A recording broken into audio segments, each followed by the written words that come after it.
Friday. After the meal, the events of the week all come together. The friends falter, the crowds waver, and the enemies seem to prevail. On the way, for Jesus was always on the way. On the way, Jesus began to wonder if the chosen path was right.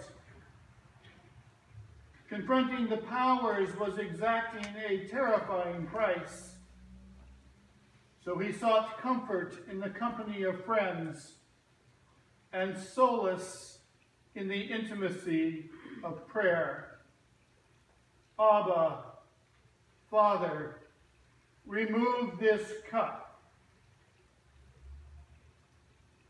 The friends, confused, began to waver, concerned about the price of newness, for taking up the cross is not an inviting future.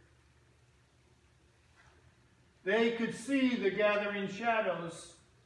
It's not what they expected when they signed on to walk with Jesus on the way. Unable to watch, let alone participate, they seek the sweet solace of sleep. But Jesus awakens them and encourages them to stay. Stay with him and stay on the way. The courage fails and a chosen one betrays with a kiss.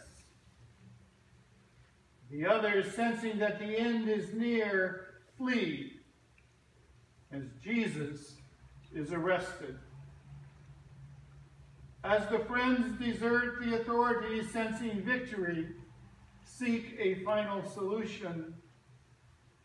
Chief priests, scribes, Pharisees, Sadducees, and Herodians come together and hold a trial. False witnesses fail. There are no grounds with which to silence this Holy One, who speaks against codes of purity and debt, and in opposition to their temple system that legitimates their power and privilege. In the end, it is the confession of the human one that results in a guilty verdict. For the human one claims that they will see the Son of Man seated at the right hand of power. This provides the pretext for the charge of blasphemy. Jesus confesses and is condemned to death. Peter denies and seeks his life while the cock crows. The cock crows and Peter weeps. But what of Jesus' words? Have they come to naught? Whoever seeks to save their life will lose it, and whoever loses their life for the sake of the gospel will save it. Irony of ironies, those in power have no power. No power to put Jesus to death, not even in their own land. So he is handed over to Rome in hopes that Rome will find a way. Indeed, Rome condemns, this time on charges of treason. There will be no escape, no last-minute rescue. Jesus is condemned to death by crucifixion, a death reserved for traitors. And execution is carried out by Rome and her collaborators, but not by God.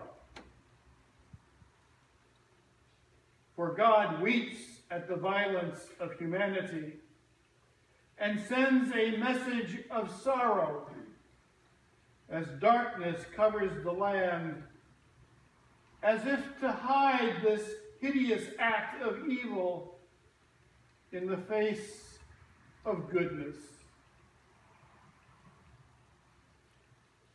As daylight fades and shadows grow, a second cry is heard, and death comes. It appears as if the powers have won. A centurion mocks. A member of the Sanhedrin provides a hasty burial so that Sabbath may be properly observed. And when death comes, a sign is given. The temple veil is torn from top to bottom. Surely a divine act, for no human could have rent it so. And though the disciples have abandoned the Holy One, the women remain. And one, Mary Magdalene by name, watches and sees where the body was laid. And in the sign, a hint. And in Mary's presence, a glimmer of hope that maybe, just maybe, the story is not yet finished. With heavy heart, for the signs are not yet understood, a new Sabbath has begun. Yes, it happened on the Friday. The friends falter and flee. The crowds retreat. And the authorities prevail. Jesus is executed. The story is over.